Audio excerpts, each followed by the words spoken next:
tout de suite. Tête à tête.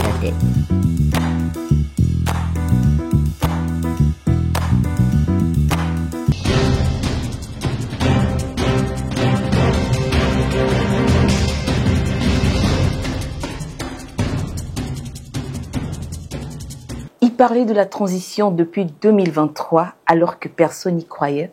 Et quelque temps après, il a eu le coup de Libération qui ouvra la porte de la transition au Gabon, une prophétie accomplie. Son auteur n'est autre que M. Laurent Nguemezui, président du RPG, avec qui ce soir, nous allons parler de l'entrée totale des institutions au Gabon dans la 5e République. Bonsoir, M. Nguemezui. Bonsoir. Comment allez-vous? Très bien. C'est une première sur notre émission Tête à Tête. Comment se porte le RPG? Ok, merci déjà. Je voudrais vous remercier d'avoir donné au RPG la possibilité de s'exprimer sur vos antennes et sur votre plateau. Je suis fier et je voudrais donc vous dire grandement merci. Et lorsqu'il s'agit des initiatives locales, des jeunes compatriotes, on ne peut que vous encourager. Merci. Alors, comment se porte le RPG? Il se porte à merveille, comme tout parti responsable, à la veille d'une échéance électorale. Le RPG affûte ses armes comme tout autre parti responsable et qui a une ambition pour le pays. Tout à fait. Alors, est-ce que le RPG vit toujours? Parce que depuis 2024 et en 2025, on n'a pas du tout entendu parler du RPG. Qu'est-ce qui se passe?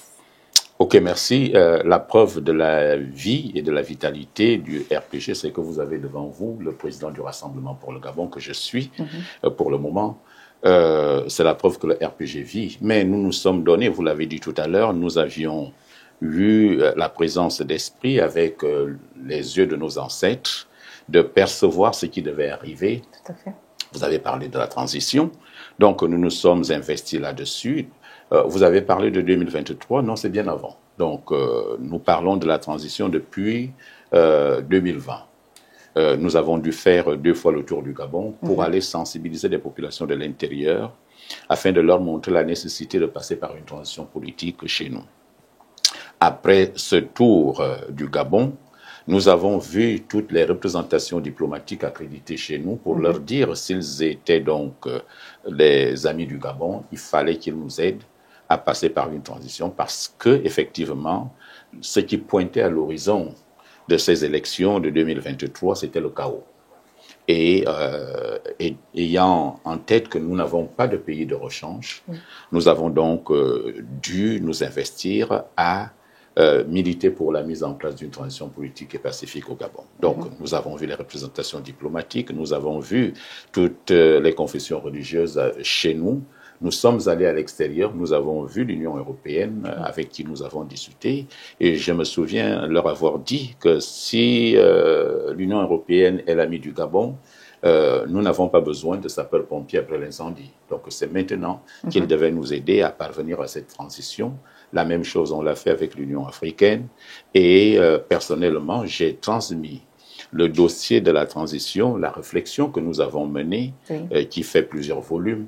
Nous l'avons transmise donc au président Emmanuel Macron, à mes propres. Donc, c'est dire que nous nous sommes investis pour cela et grâce aux yeux de nos ancêtres et au flair politique, d'homme politique que je suis, puisque j'y suis depuis 90, donc 35 ans, à parler de la même chose, à regarder, à entrevoir un certain nombre de choses. Donc, vous dites que le RPG ne vit plus depuis 2024. Oui, nous avons constaté vous avez constaté un silence total parce que nous nous sommes donné une discipline. Nous nous sommes battus pour la mise en place d'une transition.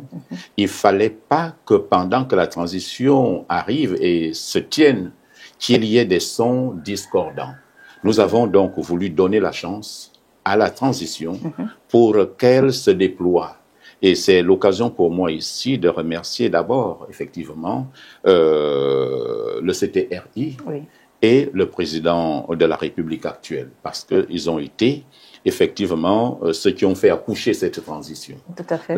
Je me considère comme étant celui qui a mis la transition en grossesse, donc le concepteur de cette transition, et eux, les sages-femmes et les médecins qui ont fait accoucher cette transition. Donc, ayant cette posture, il était tout à fait normal qu'on observe effectivement une certaine réserve par rapport à tout ce qui se faisait donc sous l'ère de la transition, pour donner plus de chance à ce que cette transition aboutisse aux conclusions que nous connaissons aujourd'hui, et qui enchantent tout le peuple gabonais. C'est la preuve que le RPG ne milite pas forcément pour des postes, mais milite pour l'intérêt supérieur de notre nation. Donc pour le Gabon d'abord, aujourd'hui, le président en fait un point focal. Le Gabon d'abord. Donc, nous nous sommes dit, il ne faudrait pas qu'on fasse des interventions à l'emporte-pièce. Mais pendant la transition, nous avons accompagné la transition.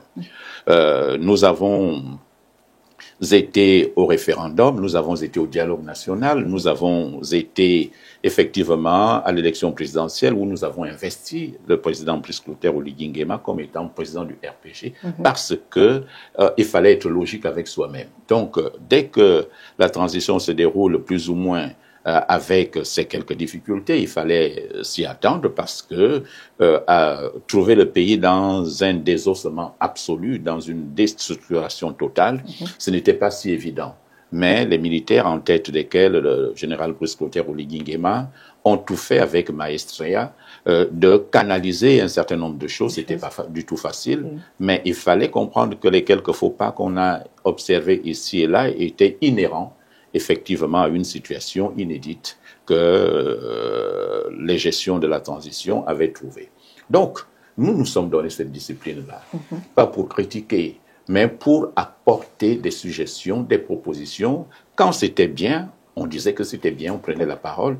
Quand ça allait moins bien, on disait que ce n'était pas bien, mais il fallait faire comme ci ou comme ça. Donc, on orientait toujours. Donc, ça a été notre posture. Nous nous sommes donné la posture donc de sentinelle pour cette transition, et c'est pourquoi, peut-être, entre guillemets, vous n'avez pas tant entendu parler du RPG personnellement, parce que nous avons dit, le Gabon est au cœur de ce que nous sommes en train de faire, donnons la chance à ce que cette transition soit une réussite totale.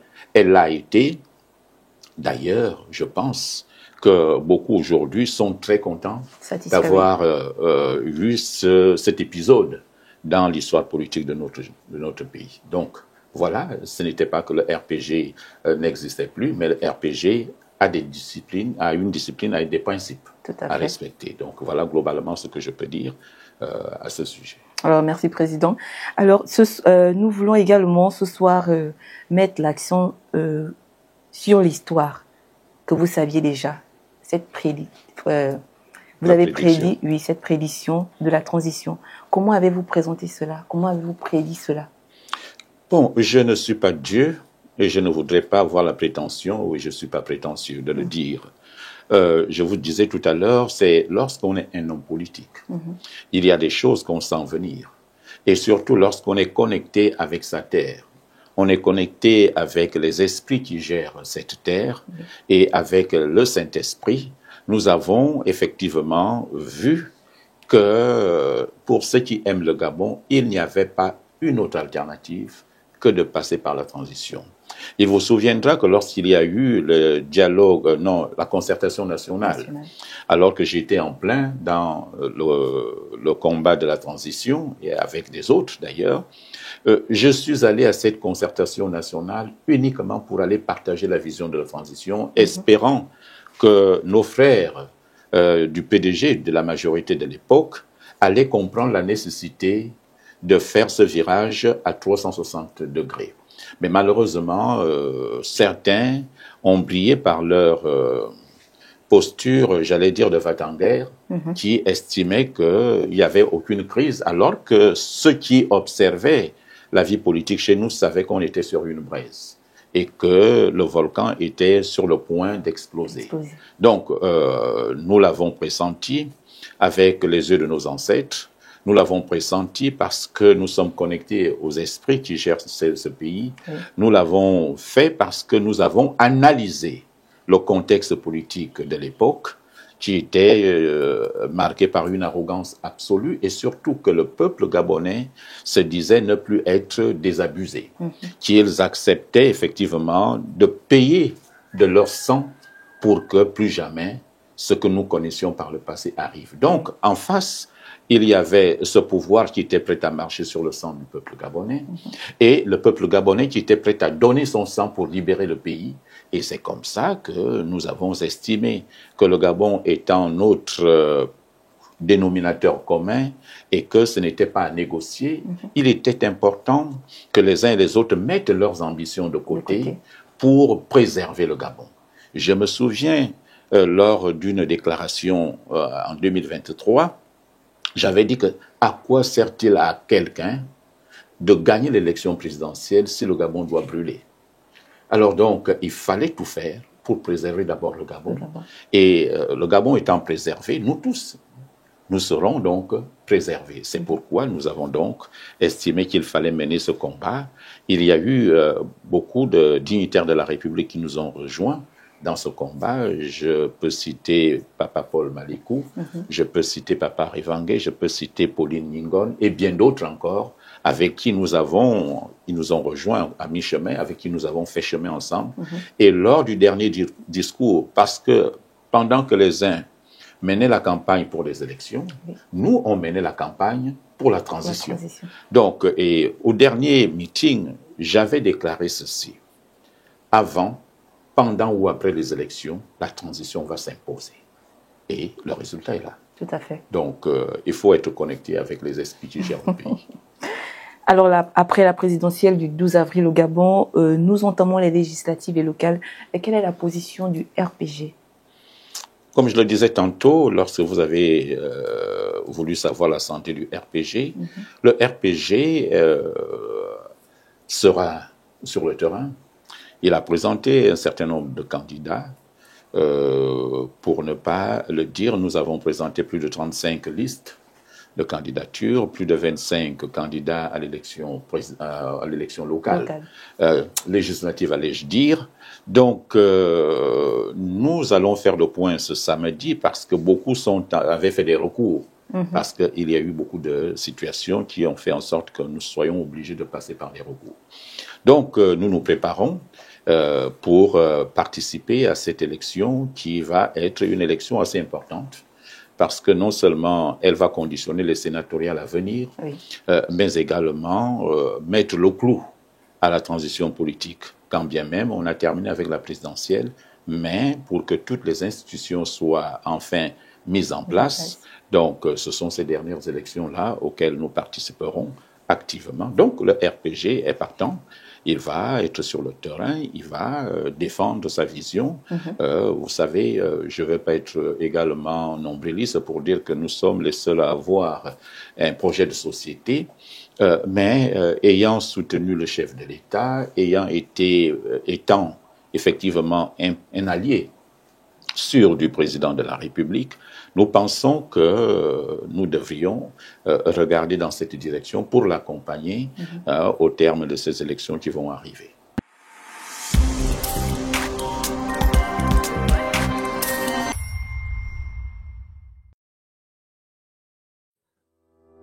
Tchibanga ma terre, Tchibanga ma ville natale, Tchibanga où j'ai grandi. Il est temps que nous puissions te rendre tout ce que tu nous as donné. Nous, membres de l'association Masanga en Marche, qui avons pris la courageuse décision de nous porter candidats aux élections locales dans le 2e arrondissement, sous la houlette du mouvement politique La Majorité Bloquante. Bismasang Molwan, mais la Moussa Moussav, Sir Pavlov, mais Mouan Moussav Nzamba, Lezuka, Amasala Oradi Masang, Bangujiba Mipembe Nzamba Jeannette, Nabwabu Nzamba Clarisse, Obanda Mouti. Me Mudumbi, Dimbudia Mikumuwali, me Uburu Abab Masanga, Ubangu Ilabab Masanga, Tuti Wendilo Mangasa, Ibanda Bikol, Ibanda Bubito, Oikole Mouti, na Saint-Joseph, Ominzanzel, me Mouane Dimbu. Maintenant que vous savez qui je suis et d'où je viens, permettez-moi de vous annoncer que je suis candidat, tête de liste, pour le compte de l'association Masanga en Marche et du mouvement politique La Majorité Bloquante au 2e arrondissement de la commune de Tchibanga. Je tiens d'ailleurs à saluer tous mes frères et sœurs, mes colistiers et tous les membres de cette association-là qui, depuis plusieurs mois, sont sur le terrain, à l'écoute de nos compatriotes, à l'écoute des populations de Massanga.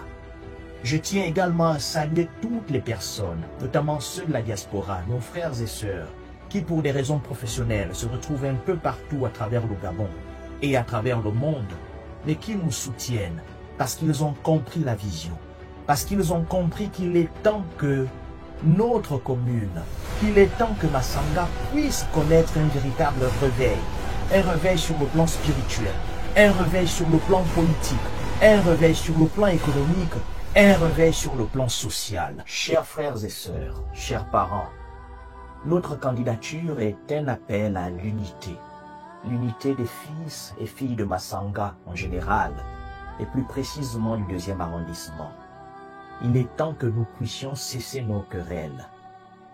Il est temps que nous puissions nous mettre ensemble, que nous puissions nous unir autour d'une vision commune, nous unir autour d'un idéal commun, nous unir autour d'un projet de développement local commun. C'est pourquoi sur notre liste, vous allez constater qu'il y a des représentants de Port-Gentil, il y a des représentants de Libreville, mais il y a majoritairement des résidents, c'est-à-dire ceux qui vivent de façon habituelle et permanente au niveau de Tchibanga. Voyez-vous, l'heure n'est plus à la stigmatisation, de tenter d'exclure les autres sous le vocable, le couvert de la diaspora, ne nous avancera en rien. Ce dont a besoin notre ville, c'est d'une nouvelle génération de leaders, animée par de nouvelles idées, une nouvelle mentalité, et qui est animée par le désir profond de construire, de bâtir, d'apporter de façon concrète une pierre à l'édification de notre ville. Kabo, vara mweni, vara mutiba, jetebo bismasanga, jetebo buru ubangwa bamasanga. Tulundia burando, tusobenya bakaka, tukurungise niyembu, nibotine.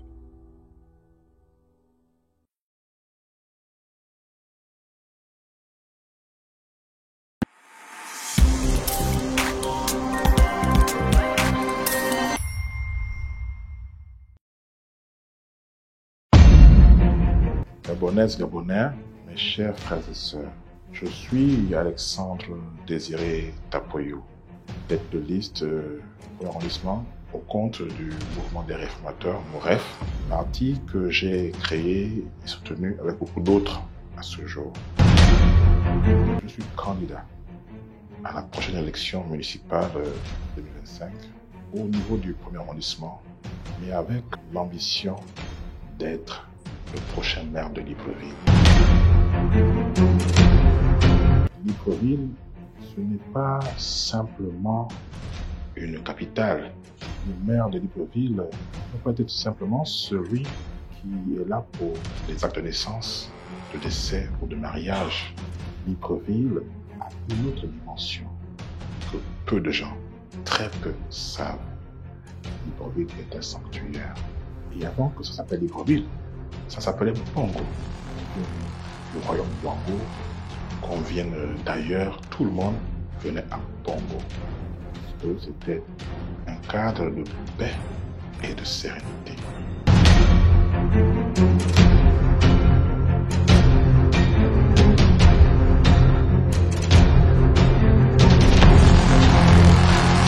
Mais avec le temps, comme Charles de Laine, le mal est entré. Bongo, aujourd'hui Libreville, s'est retrouvé maculé de péché. Il faut dire que oui, tout sauf une commune comme les autres. À chaque fois que nous faisons un pas dans Libreville, nous marchons sur le sang de ceux qui se sont battus pour entretenir la liberté de cette terre.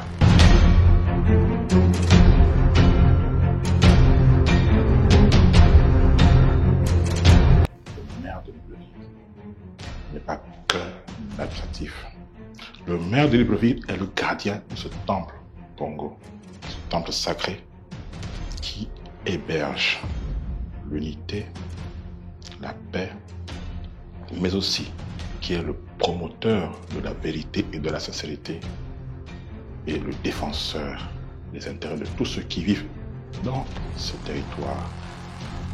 Il faut en être capable et digne.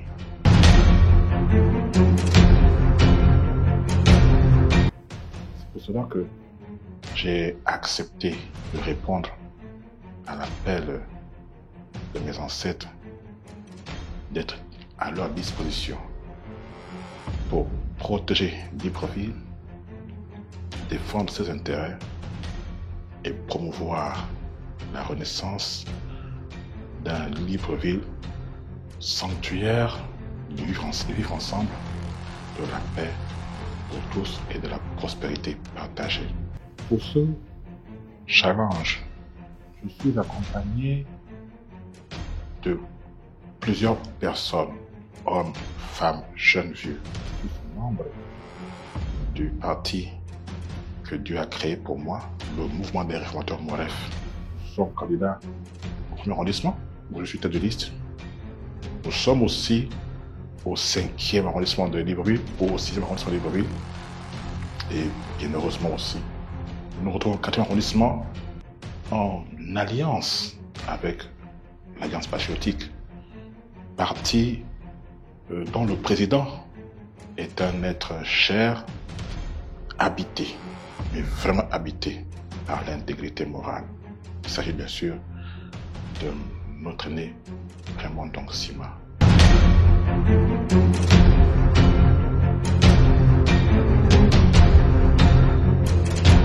Voici le Moref que nous retrouvons aussi dans l'Haute-Ogooué, notamment à Franceville et dans l'Ambassa, pour le même combat. C'est cela à vous de croire ou de ne pas croire.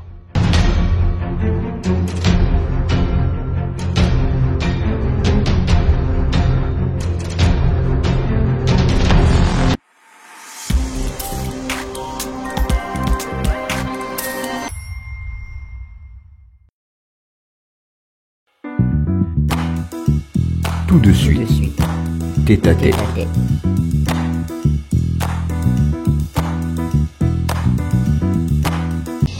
L'invité de Tête à Tête, Jean-Rémy Yama, président du PNTP, Parti national pour le travail et le progrès.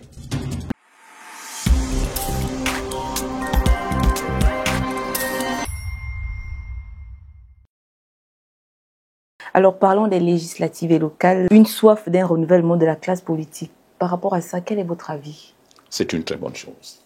C'est une très bonne chose parce que j'ai coutume de le dire, un village où il n'y a que les vieux, ça veut dire que c'est un village ensorcelé.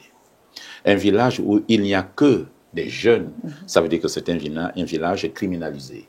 Mais un village où il y a des jeunes, des moins jeunes et des aînés, des adultes, c'est le meilleur village possible qui puisse exister parce que c'est cette corrélation entre les générations qui fait avancer le pays. Donc c'est une très bonne chose, mais je regrette quand même quelque chose. Parce qu'en même temps, on veut que les jeunes et les femmes s'engagent activement en politique. En même temps, on met des conditions qui freinent effectivement cette entrée de la nouvelle élite en politique. J'en veux pour preuve, lorsque vous regardez le code électoral, on vous dit que pour être candidat aux législatives, il faut payer une caution de 1 million. 1 million. Hier, la caution était à 350 000. On a augmenté les enchères, mais la plupart des jeunes qui arrivent aujourd'hui, ils n'ont jamais géré, ils n'ont jamais détourné de l'argent, ils n'ont pas des caisses, des mallettes d'argent cachées quelque part. Augmenter la caution, c'est freiner effectivement l'entrée en politique de cette jeune génération. Donc il y a comme une contradiction et je crois qu'on devrait pouvoir regarder cela très bien parce que ça risque de paraître comme c'est l'affaire de ceux qui sont fortunés, qui ont des moyens, qui peuvent faire de la politique. Regardez bien, quand vous regardez l'élection législative et locale, vous voyez qu'il n'y a plus d'engouement pour les locales. Et il y a beaucoup plus de jeunes pour les locales que pour les législatives, parce qu'il y a ce facteur caution d'1 million qui n'est pas à la portée de toutes les bourses. Donc, si on veut que la jeune génération, effectivement, prenne le relais, il faut leur donner l'opportunité de s'y admettre. Donc, par conséquent, c'est une très bonne chose que les jeunes et les femmes puissent se lancer dans l'arène politique parce qu'il va de la vitalité de la démocratie chez nous et surtout, lorsqu'on sait que les jeunes ont cette innovation à apporter. Vous savez, il y a un adage qui dit « ce qui se fait sans vous est contre vous ». Donc, il faudrait bien que les jeunes et les femmes soient impliqués dans les affaires politiques de leur pays. Alors, à ce jour, Monsieur Anguemeji, comment présentez-vous ces élections si l'on peut s'appuyer sur votre sagesse de prédiction? C'est trop dire, je n'ai pas de sagesse de prédiction. Je vous ai dit, il faut être connecté avec les esprits qui gèrent le pays. Ce que nous voulons, c'est que ces élections se déroulent dans un climat apaisé ou de convivialité, parce qu'il s'agit du Gabon. Les élections ne doivent pas être un facteur de division dans un pays.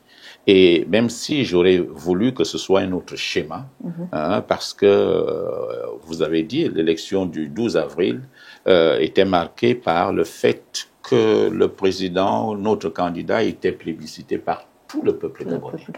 Et c'est pourquoi, pour moi, ce n'était pas une urgence pour que le chef de l'État ait une formation politique dans l'immédiat. Tout simplement pour 4 raisons. Je l'avais déjà dit sous d'autres plateaux. C'est parce que, le président a été plébiscité par le peuple gabonais sans appareil politique. Donc, ce n'était pas une urgence pour qu'il ait forcément un parti politique. On m'aurait posé la question, est-ce que le président doit avoir une formation politique? J'allais dire oui, mais pas tout de suite.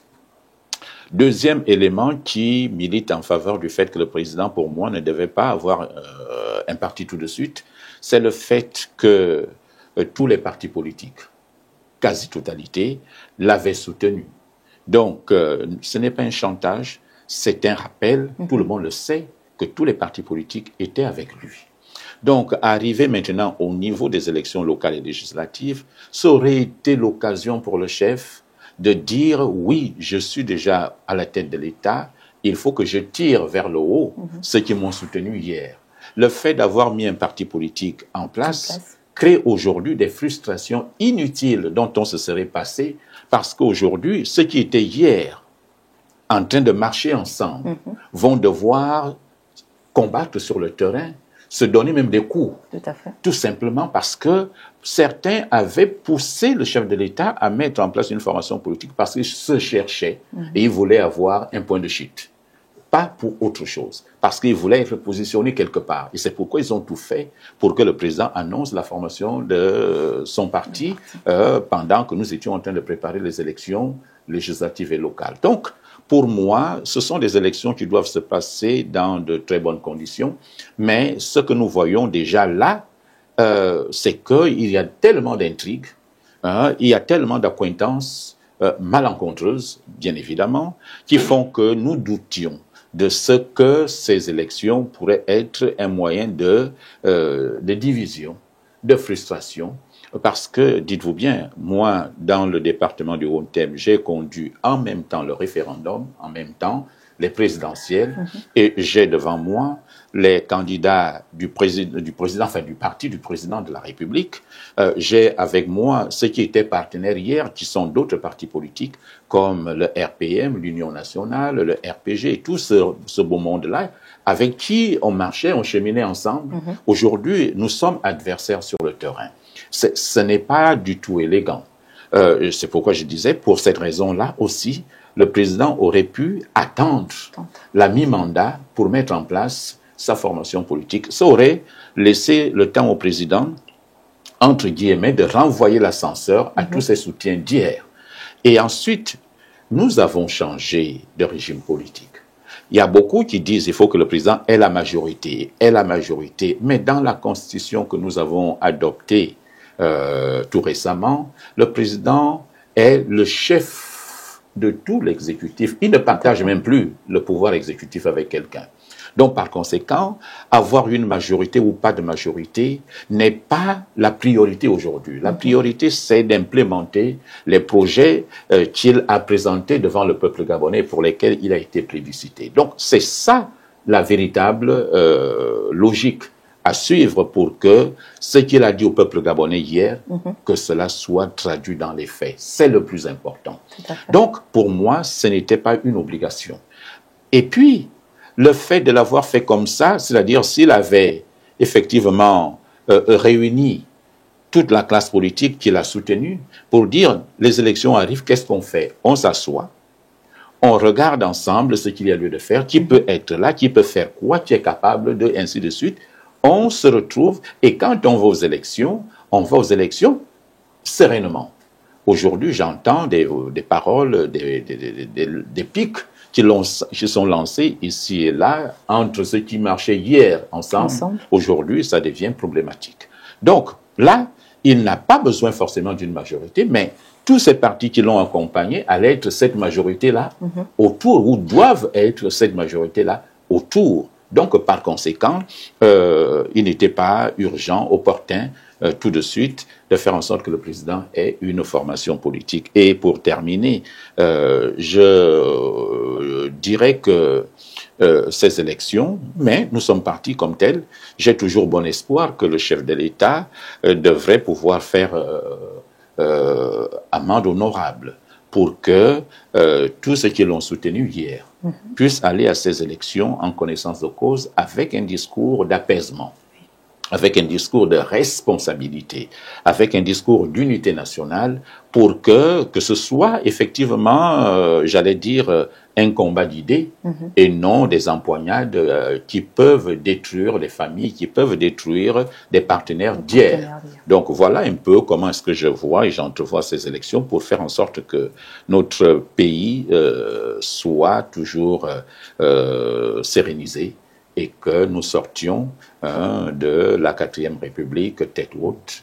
Et comme nous sommes entrés dans la 5e, que ce soit d'autres paramètres, d'autres paradigmes à implémenter pour l'avenir de notre pays. Exactement. Alors, Monsieur Nguémezu, nous avons la question d'un internaute qui veut savoir quelle importance doit-on accorder à cette élection? C'est une importance capitale. Nous sommes en train, le président s'est engagé à mettre les institutions en place, à restaurer des institutions. Donc aujourd'hui, c'est la première institution, pour le moment, qui est mise en place, c'est-à-dire le président de la République. Parce que le président, c'est une institution. Ce n'est pas la présidence, mais c'est le président. Donc on a déjà désigné le président. La 5e République ne va pas marcher rien qu'avec le président. Donc, il a besoin d'autres institutions, dont l'Assemblée nationale, le Sénat et les collectivités locales. Donc, ça a une importance capitale parce que ce n'est plus l'élection du président de la République dont il est question aujourd'hui, c'est l'élection des représentants du peuple gabonais qui doivent effectivement aller défendre les intérêts de leur circonscription politique au niveau de ces grandes chambres de l'État, donc l'Assemblée nationale et le Sénat. Donc c'est d'une importance capitale. Les gens qu'on va désigner, ce sont les gens qui doivent être véritablement connectés à leur terroir et qui connaissent les véritables besoins des populations et qui sont proches de ces populations et faire en sorte que ces représentants ne soient pas des représentants téléguidés. C'est-à-dire ne soient pas des représentants qui vont dormir au Sénat, qui vont dormir à l'Assemblée nationale ou qui ne sauront pas traduire dans les collectivités locales, dans les faits, la volonté du chef de l'État et le programme qu'il a voulu. Et d'ailleurs, à ce niveau, on aurait souhaité que nous puissions nous retrouver pour avoir un programme commun. Vous savez, tous les partis politiques qui l'ont soutenu, effectivement, avaient des projets de société. Donc, il a été élu sous la bannière de ce qu'il a présenté. Maintenant que nous allons aux élections, il y a lieu de s'ouvrir pour connaître également quelles sont les spécificités que tel ou tel parti politique aurait pu apporter dans l'implémentation de son projet de société. Donc, on aurait dû avoir un projet commun de gouvernement, de faire en sorte que tout le monde se reconnaisse dans ce qui va se faire. Donc, c'est d'une importance capitale. L'élection, on ne devrait plus avoir des députés qui parlent pour eux-mêmes, mais des députés qui doivent parler pour la communauté, pour les élections, pour leurs électeurs. Nous devrions avoir des responsables des bureaux des collectivités locales qui doivent innover et qui doivent transformer leur environnement immédiat, parce qu'il ne faudrait pas qu'on s'attende à ce que ce soit seul le président qui soit sur tous les plans, et sur les terrains. Donc, pour ce que le maire peut faire, pour ce que le président de l'Assemblée départementale peut faire, il suffit tout simplement, c'est d'ailleurs l'occasion pour moi, de féliciter la mise en place de la loi sur la décentralisation. Nous attendons son effectivité et ça pourrait permettre aux collectivités locales de transformer leur environnement immédiat. Et c'est pourquoi, lorsque je vois beaucoup de jeunes s'y engager, qui sont dans l'innovation, je me dis certainement les localités devraient pouvoir subir un coup de fouet qui permettrait à ce qu'il y ait un développement local. Donc, ce sont des élections importantes.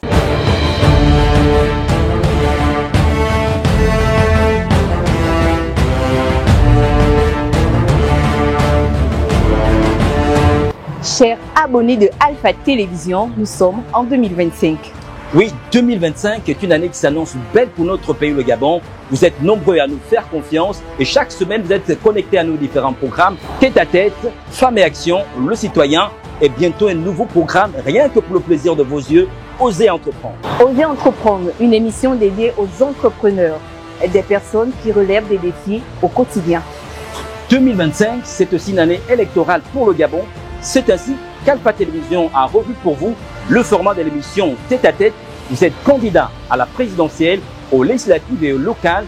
Tête à Tête est votre espace d'expression. Nous avons reçu des personnalités telles que Albert Ondossa. Quel type de relations, sinon quelles sont les relations que vous entretenez avec vos amis de la plateforme aujourd'hui? Geoffroy Fungula. Pour être candidat, il faut être âgé au moins de 35 ans. Pépési Oguligbende. Nous lui accordons le bénéfice du doute parce que nous avons déjà vu les prémices au moins de cette volonté. Justine Lekogo. Monsieur Rekola, c'est un citoyen.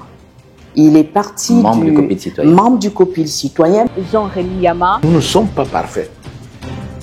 Moi, je ne souhaiterais pas qu'on me donne tous les pouvoirs. Moi, Raoul Ovono. Mais je vous ai dit la différence entre le président de la transition et les autres hommes politiques se fait sur le pragmatisme. Et pourquoi pas vous? Pour tout contact, appelez au 077 46 02 43. Alpha Télévision, c'est l'excellence de la simplicité.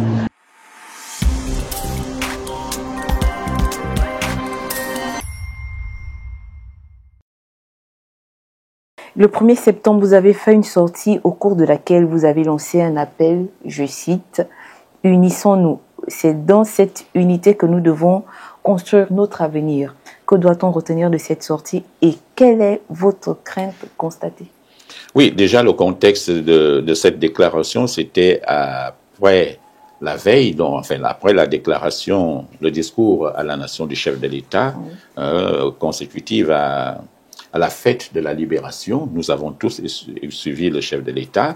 Donc, j'ai été invité à analyser ce discours et je me suis appuyé, entre autres, sur cet appel du chef de l'État à l'unité nationale.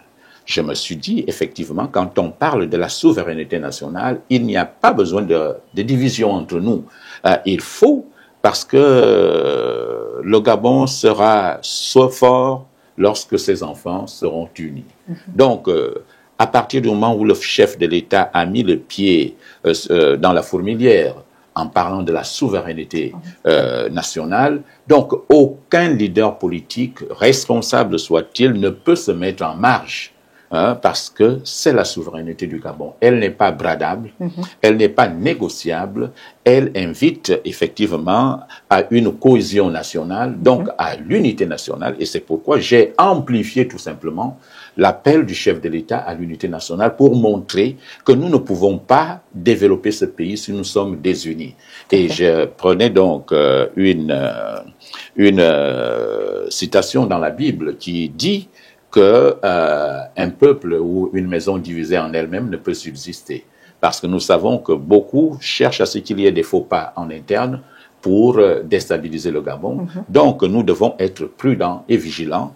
Nous devons être soudés quand il faut parler de la souveraineté nationale, quand il faut parler du Gabon d'abord. Et c'est pourquoi, encore une fois, le chef de l'État avait lancé que le Gabon d'abord ne doit plus être un slogan. mais ça doit se traduire dans nos postures au quotidien.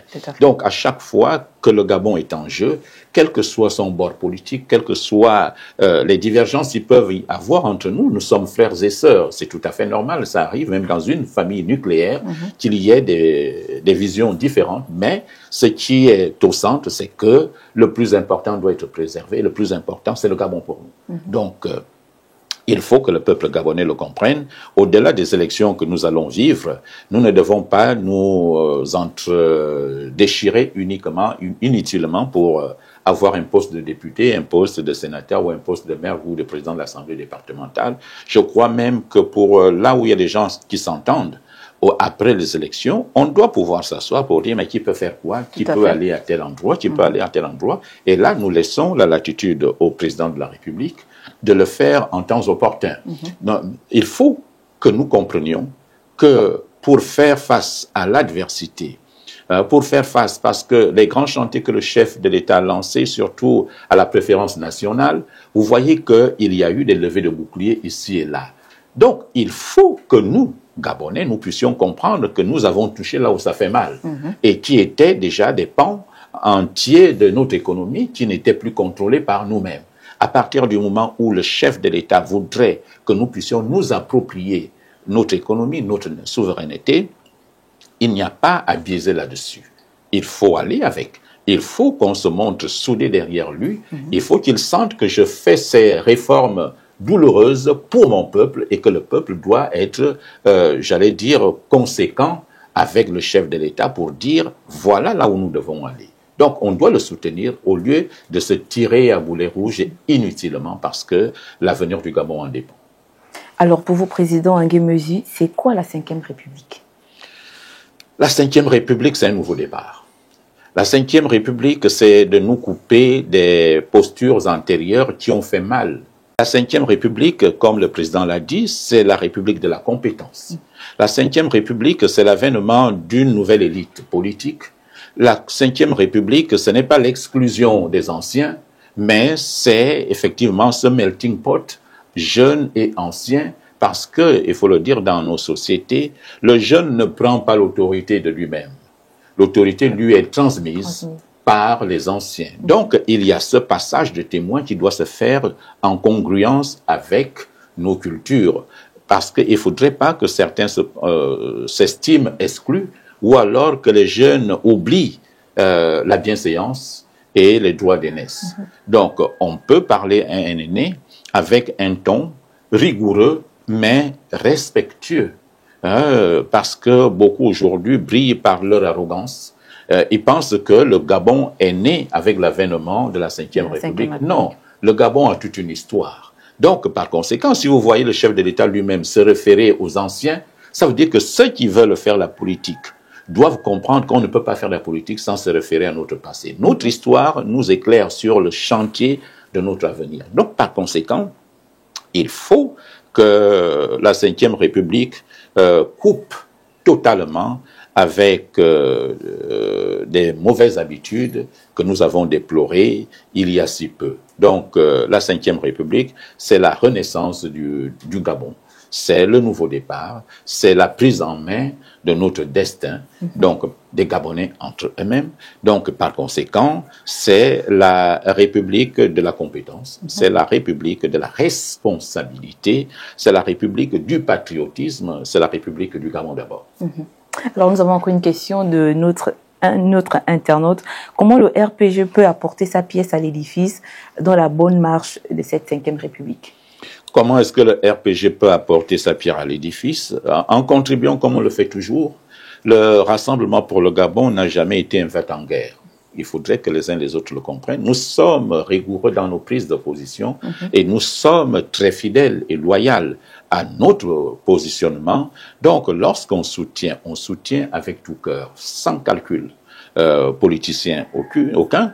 Donc, nous voulons apporter notre pierre parce que nous sommes un vieux parti politique.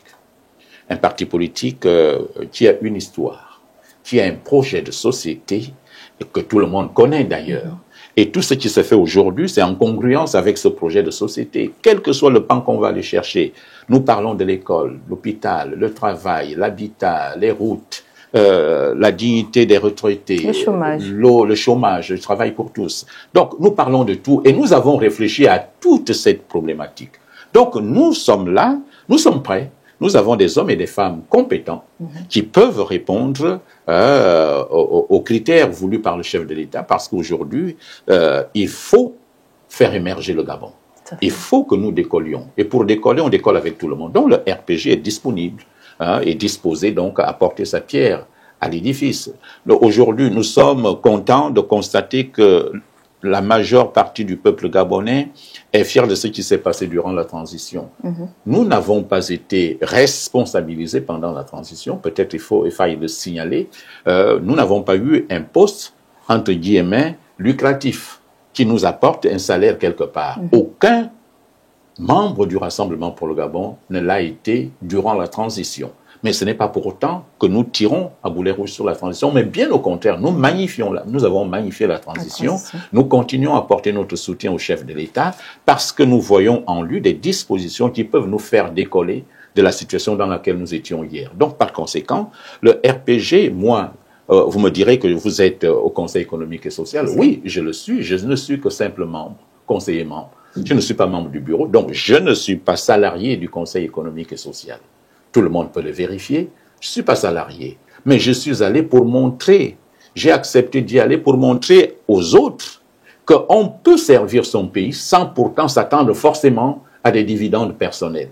Donc, je ne suis là-bas que pour apporter ma petite réflexion, ma petite pierre à l'édifice. Lorsque le gouvernement envoie des dossiers au Conseil, j'essaye de m'impliquer à fond pour apporter ma modeste contribution. Donc, le RPG est toujours disposé à travailler dans le sens de faire avancer les choses, pas pour avoir forcément des avantages personnels. On aurait voulu les avoir comme les autres les ont eus.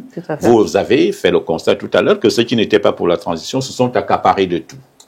Alors que le RPG, qui avait eu une vision pour cette transition, qui avait réfléchi pour cette transition, a été mis de côté. J'estime que le président nous a préservé de beaucoup de choses. Certainement, nous a mis en réserve et nous attendons que maintenant qu'il est aujourd'hui le seul maître à bord, donc le moment venu, nous ne doutions pas un seul instant que le RPG devrait être appelé à contribuer à la bonne marche des affaires de notre pays. Tout à fait.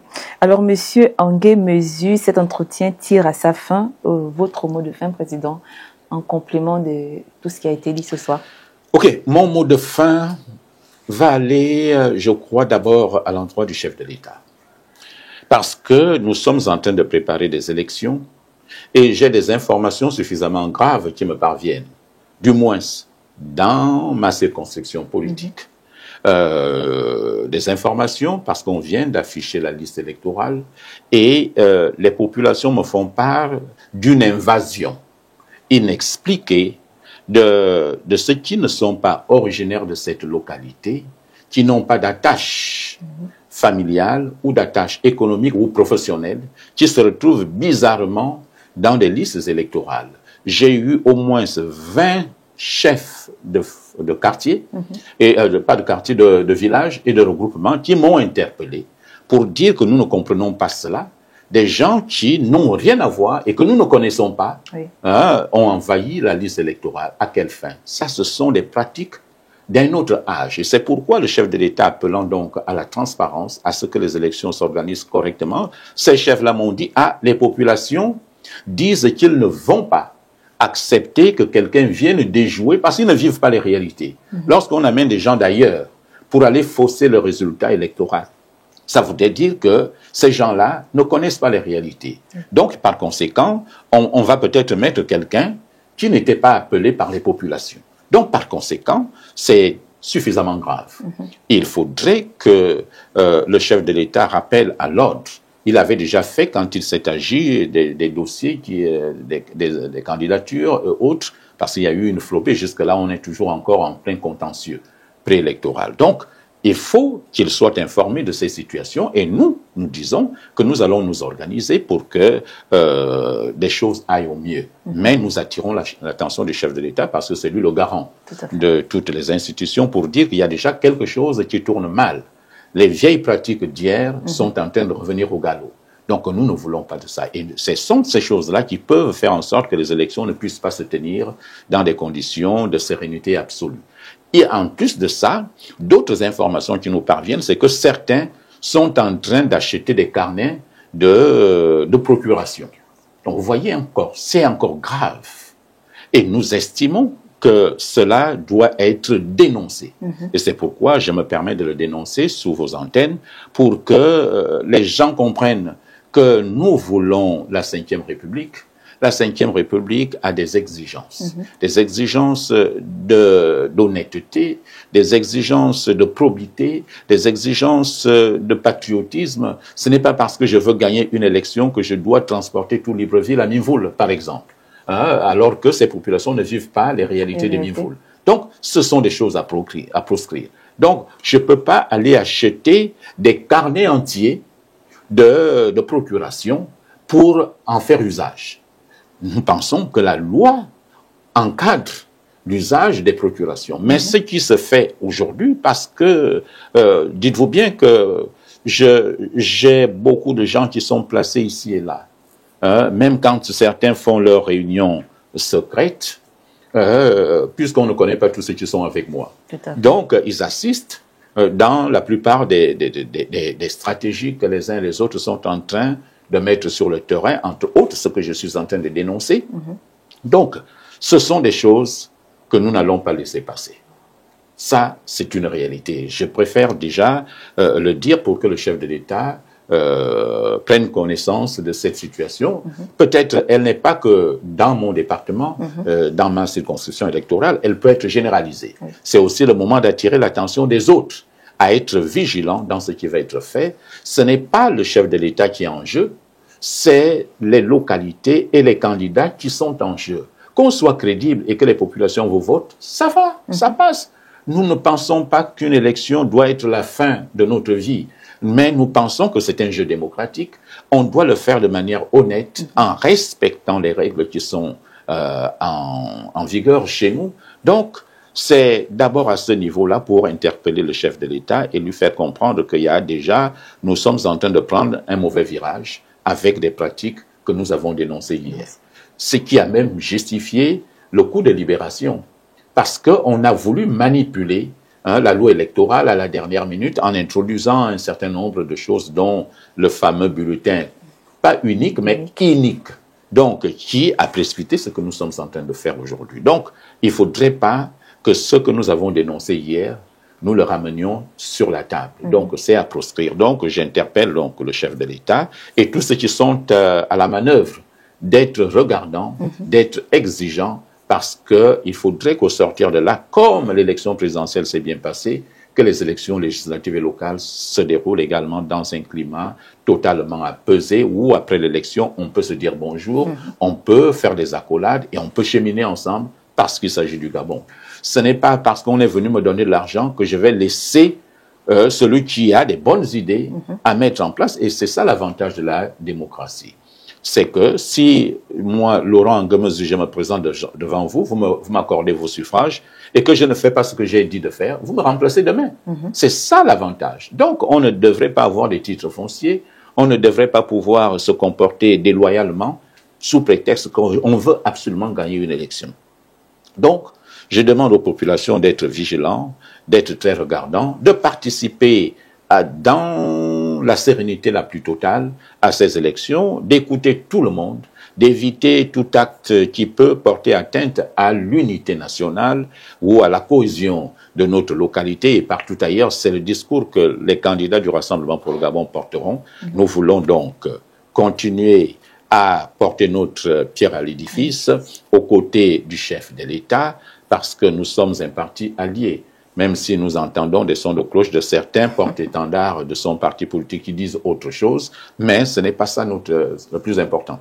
Le plus important, c'est notre posture. Comment est-ce que nous nous positionnons aujourd'hui par rapport à l'actualité politique, par rapport à ces camps politiques. Donc, nous sommes les soutiens du chef de l'État. Nous continuerons donc à l'être, à le demeurer, pour peu que nous regardions tous dans la même direction pour l'intérêt supérieur de notre pays. Merci beaucoup, Président. C'est moi.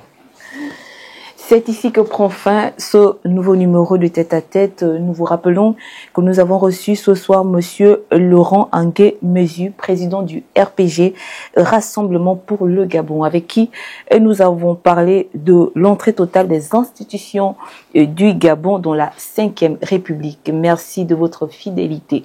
Merci également à toute l'équipe d'Alpha, Chris Ibonga et Ornella Bazangia. Bonne suite de programme sur Alpha TV. Au revoir. Vous êtes entrepreneur, businessman. Cette émission est la vôtre. Faites connaître vos produits dans l'émission Osez entreprendre en appelant au 077 46 02 43.